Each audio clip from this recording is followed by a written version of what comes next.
नमस्कार, आप देख रहे हैं कशिश न्यूज। आपके साथ मैं हूं शर्मिला चौहान। बुलेटिन की करेंगे शुरुआत झारखंड की तमाम बड़ी खबरों के साथ। तो इस वक्त की खबर रांची से आ रही है, जहां जेएमएम ने केंद्रीय कोषाध्यक्ष को हटाया। आपको बता दें कि बर्खास्त किए गए रवि केजरीवाल बैंक अकाउंट के संचालन पर भी लगी रोक। तो बड़ी खबर इस वक्त रांची से आ रही है, जहां जेएमएम ने केंद्रीय कोषाध्यक्ष को हटाया। बर्खास्त किए गए रवि केजरीवाल बैंक अकाउंट के संचालन पर भी लगी रोक।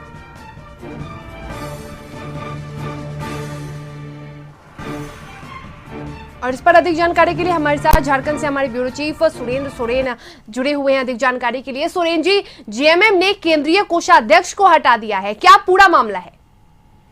देखिए, अभी आधिकारिक तौर पर जो पार्टी के केंद्रीय महासचिव हैं विनोद पांडे, उन्होंने एक पत्र जारी कर रवि केजरीवाल को पार्टी से बाहर का रास्ता दिखा दिया है। उन्हें पार्टी से पद से हटा दिया गया है और इसके साथ साथ उनके जो पार्टी के अकाउंट हैं, पार्टी के अकाउंट में रवि केजरीवाल की किसी तरह की दखलंदाजी ना हो या किसी तरह की निकासी या लेन देन ना हो, इससे भी संबंधित एक सूचना जारी की गई है कि वो पार्टी के अकाउंट में किसी तरह की हेर फेर नहीं करेंगे। जाहिर है कुछ अंदरूनी मामले हो सकते हैं, लेकिन पार्टी कोषाध्यक्ष के पद पर लंबे समय से रवि केजरीवाल रहे हैं, जो पार्टी के कार्यक्रमों में या पार्टी की गतिविधियों में बहुत फ्रंट पर नहीं रहे हैं। हमेशा वो पीछे से पार्टी को संभालते रहे हैं, पार्टी के कोर्स को संभालते रहे हैं। लेकिन अचानक इस तरह के फैसले, हालांकि एक दूसरे के नाम की चर्चा पहले से ही हो रही थी कि उन्हें पार्टी के कोषाध्यक्ष की जिम्मेदारी दी जा सकती है। रवि केजरीवाल को सरकार बनने के बाद चुनाव के वक्त पे भी रवि केजरीवाल की बहुत भूमिका नहीं देखी गई पार्टी के अंदर। ये उस वक्त ही इशारे में यह समझ में आ गया था कि रवि केजरीवाल को पार्टी अब दरकिनार कर रही है या बाहर का रास्ता दिखाएगी, और आज आधिकारिक रूप से पार्टी के पत्र जारी करके रवि केजरीवाल को पार्टी से हटा दिया गया है, उनके पद से हटा दिया गया है। बिल्कुल, तमाम जानकारी के लिए आपका बहुत शुक्रिया सोरेन जी।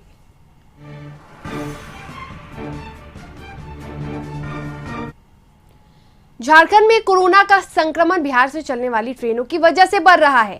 ट्रेनों के जरिए बिहार से झारखंड आने वाले कोरोना संक्रमित लोगों के कारण राज्य के विभिन्न इलाकों में मरीजों की संख्या लगातार बढ़ रही है। मुख्यमंत्री हेमंत सोरेन ने इसी वजह से रेल मंत्री को पत्र लिखकर बिहार से झारखंड आने वाली ट्रेनों को बंद करने का आग्रह किया है। मुख्यमंत्री हेमंत सोरेन ने कहा कि झारखंड में संक्रमण रोकने के लिए बिहार से आने वाली ट्रेनों का परिचालन बंद किया जाना जरूरी है।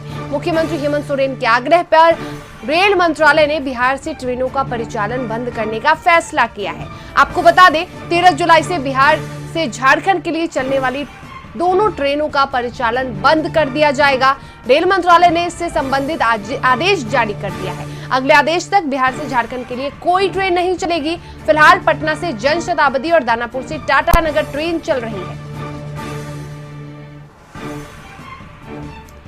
और इस पे अधिक जानकारी के लिए हमारे साथ हमारे सहयोगी रांची से राजेश जुड़े हुए हैं। राजेश, हेमंत सोरेन ने पत्र लिखकर मांग की है कि बिहार से आने वाली जितनी भी ट्रेनें हैं उन्हें बंद किया जाए। फिलहाल इस पे क्या फैसला आ रहा है?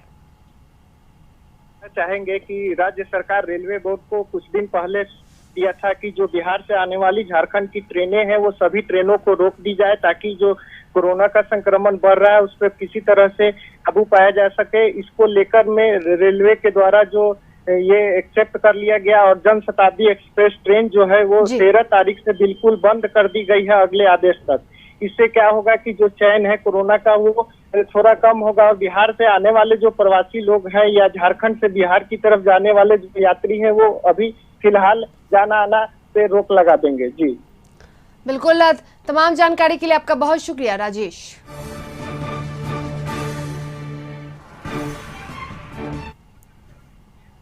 झारखंड में पिछले 24 घंटे में पूर्व विधायक समेत 170 लोग कोरोना संक्रमित हुए हैं।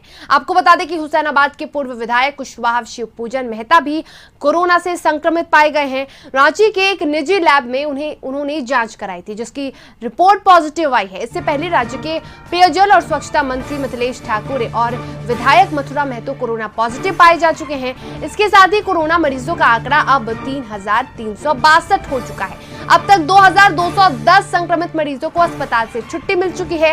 ये सभी अपने घर जा चुके हैं। राज्य में अब तक 23 मरीजों की मौत हो चुकी है।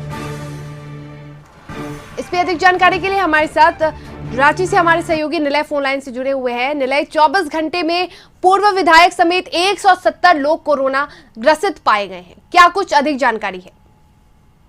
देखिए, एक तरीके से कहा जाए तो कोरोना का कहर जो है वो पूरे झारखंड में अब अपने चरम पर आता नजर आ रहा है।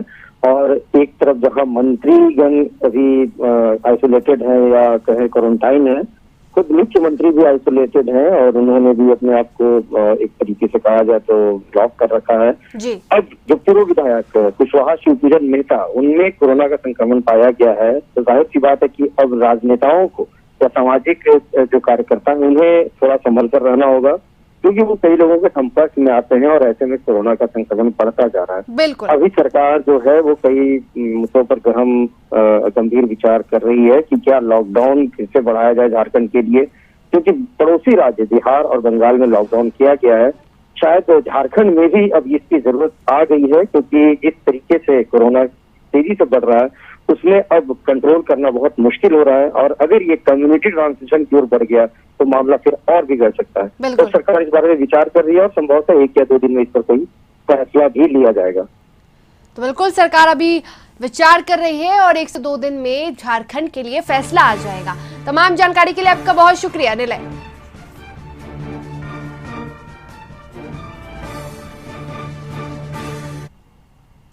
बोकारो में भी कोरोना के कुल 29 नए मामलों की पुष्टि हुई है। पाए गए कोरोना पॉजिटिव के ज्यादातर मामले बोकारो चास नगर निगम से है।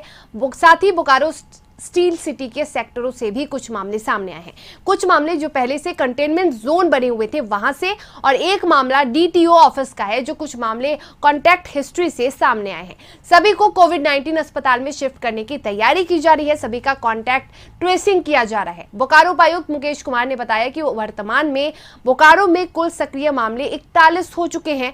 चूंकि शहरी क्षेत्रों में कोरोना प्रवेश कर चुका है, इसलिए सभी से अपील किया जा रहा है कि कवच का हमेशा ध्यान रखें, मास्क अनिवार्य रूप से लगाएं, सामाजिक दूरी का पालन करें, अपने अपने हाथों को नियमित अंतराल पर साबुन से धोते रहें।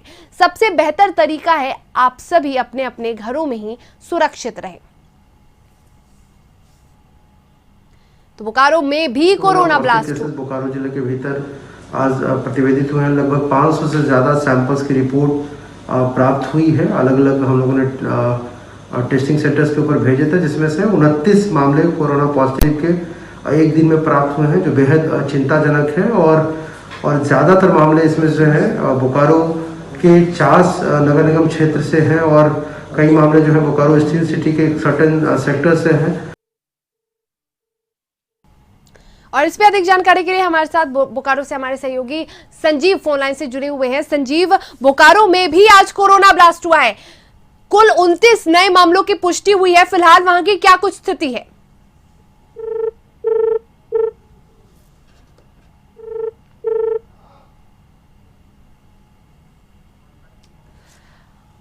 संजीव से हमारा संपर्क नहीं हो पाया, तो आपको बता दें कि बोकारो में कुल 29 नए मामलों की पुष्टि हुई है। बोकारो में भी कोरोना ब्लास्ट हुआ है। आपको बता दें कि पाए गए कोरोना पॉजिटिव के ज्यादातर मामले बोकारो चास नगर निगम से है। साथ ही बोकारो स्टील सिटी के सेक्टर के भी कुछ मामले सामने आए हैं। कुछ मामले जो पहले से कंटेनमेंट जोन बने हुए थे वहां से हैं, और एक मामला डीटीओ ऑफिस का है। तो कुछ मामले कॉन्टैक्ट हिस्ट्री से सामने आए हैं।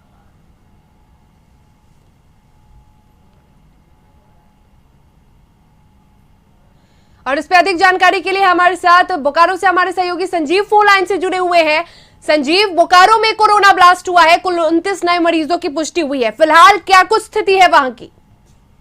देखिए, निश्चित तौर पर जिस तरह से बोकारो जो है पहला जो लॉकडाउन के बाद जिस तरह से कोरोना पॉजिटिव की संख्या बढ़ी थी, तो उसी तरह से जिला प्रशासन ने अपना तत्परता दिखाते हुए लगातार जो है कोरोना को लेकर के जिस तरह से जिला प्रशासन ने काम कर रहा था। लेकिन देर रात में जिस तरह से 29 कोरोना पॉजिटिव बोकारो शहर में आया है, तो कहीं न कहीं बोकारो प्रशासन के लिए चुनौती भरा है।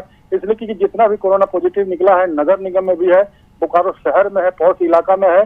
तो कहीं न कहीं जिस तरह से पहले सुबह से जिला प्रशासन अपनी ओर से काम कर रही है। जहां जहां से कोरोना पॉजिटिव की सूचना मिली है, उनको उनके घर से क्वारंटाइन से उठा करके कोविड-19 वार्ड में शिफ्ट कराया जा रहा है। और शिफ्ट कराने के बाद जो भी विधि सम्मत कार्रवाई होती है सैनिटाइज कराया जाएगा। उनके अगल बगल का हिस्ट्री भी जांच किया जा रहा है, उनके परिवार का हिस्ट्री जांच किया जा रहा है कि जहां से आए थे, और जांच करने के बाद जो भी होगा बोकारो शहर के लिए जो है काम करने के लिए जिला प्रशासन तत्पर से काम कर रही है। जी तो बिल्कुल जिला प्रशासन पूरी तरह से सक्रिय है और अपना कर्तव्य निभा रही है। तमाम जानकारी के लिए आपका बहुत शुक्रिया संजीव।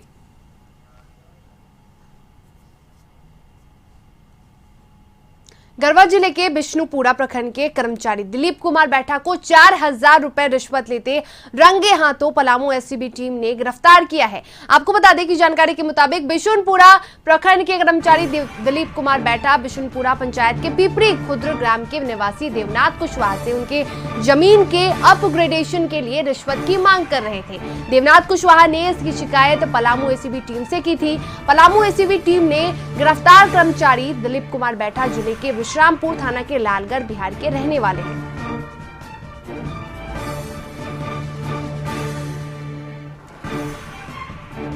और इस पर अधिक जानकारी के लिए हमारे साथ हमारे सहयोगी गढ़वा से धर्मेंद्र फोन लाइन से जुड़े हुए हैं। धर्मेंद्र, बिशुनपुरा प्रखंड के कर्मचारी दिलीप कुमार बैठा को रिश्वत लेते हुए रंगे हाथ गिरफ्तार किया गया है। क्या कुछ कार्रवाई कर उनकी गिरफ्तारी हुई है?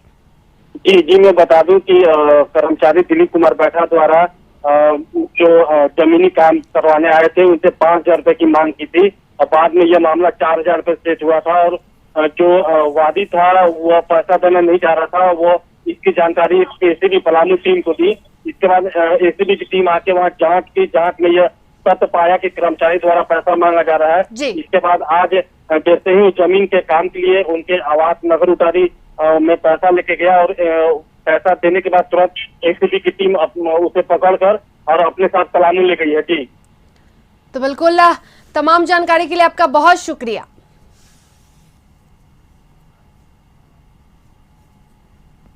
और यहाँ रुकेंगे एक छोटे से ब्रेक के लिए। खबरों का सिलसिला लगातार जारी है। ब्रेक के बाद आपका स्वागत है। खबरों में आगे बढ़ेंगे तो सूबे के शिक्षा मंत्री जगन्नाथ महतो अपने पैतृक गांव बोकारो पहुंचे, जहां उन्होंने खुद ट्रैक्टर चलाकर खेत को तैयार करके धान रोपा। इस दौरान उनके परिवार के सदस्य भी खेती कार्य में जुटे रहे। खेती के बाद उन्होंने गांव के खेतों में बने डाडी में स्नान किया। वहीं शिक्षा मंत्री ने कहा कि गांव के बच्चों को प्रारंभिक शिक्षा बेहतर मिले और बच्चों को उच्च शिक्षा के लिए दूर न जाना पड़े, साथ ही खेती बाड़ी व्यापक रूप से हो। युवाओं को रोजगार से जोड़ने को लेकर निरंतर कार्य किया जा रहा है।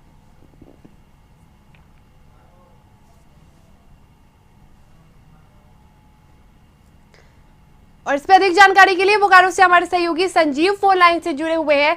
संजीव, शिक्षा मंत्री जगन्नाथ महतो फिलहाल अपने गांव पहुंचे हुए हैं और वहां खेती बाड़ी का आनंद उठा रहे हैं। जिस तरह से झारखंड के शिक्षा मंत्री जगन्नाथ महतो भंडारी गांव में अपने घर में रहते हैं और वहीं पर उससे महज 1 किलोमीटर के अंतराल में जो है लारगो उनके गांव है, पैतृक स्थान है और वहीं पर खेती बाड़ी करने के लिए कल जो है ट्रैक्टर निकाल करके स्वतः ट्रैक्टर चलाया, खेत से जुताई की और बुनाई करने के बाद लगातार उनके साथ उनके परिवार भी रहे और लगातार जो है उनके परिवार आने के बाद एक तालाब में पूजा भी किया। जी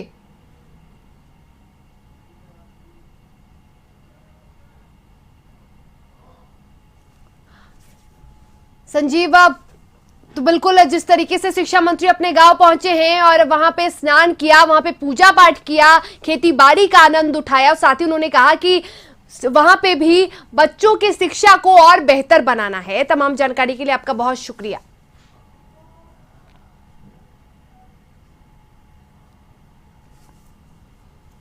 राजस्व विभाग गिरिडीह की टीम ने गैर मजरूआ और सरकारी जमीन पर अवैध रूप से कब्जा करने के मामले में जांच की है। टीम का नेतृत्व राजस्व विभाग के संयुक्त सचिव अवध नारायण प्रसाद कर रहे थे। आपको बता दें कि गिरिडीह के विधायक सुदेव्य कुमार सोनू ने राजस्व विभाग से जैनियों के कई संस्थाओं के खिलाफ गलत तरीके से जमीन हासिल और कब्जा जमाने की शिकायत की थी। इस शिकायत पर राजस्व विभाग के संयुक्त सचिव के अलावा हजारीबाग प्रमंडल के आयुक्त के सचिव के सिंह और गिरिडीह के अपर समहर्ता विल्सन भेंगरा, मधुबन स्थित कई धर्मशालाओं के साथ साथ मुफस्सिल थाना क्षेत्र के एफसीआई गोदाम के पीछे के जमीन का निरीक्षण किया। निरीक्षण के बाद गुनायत सिद्धार्थन समेत 8 संस्थाओं की जमीन संबंधित दस्तावेज 7 दिनों में प्रस्तुत करने का निर्देश दिया गया है। आपको बता दें कि संयुक्त सचिव ने बताया कि विधायक की शिकायत पर मामले की जांच की जा रही है। संबंधित अंचल कैसी हो, आवश्यकता दिशा निर्देश दिए गए।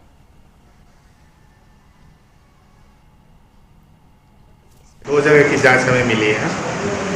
एक पीरीटाड़ अंचल का मधुबन है, जहाँ घर मजरूह ज़मीन पर अतिक्रमण का मामला है, और दूसरा गिरिडीह सदर अंचल का FCI का गोडाउन है, वहाँ भी GM लैंड का अतिक्रमण है। तो दोनों जगह की जांच है।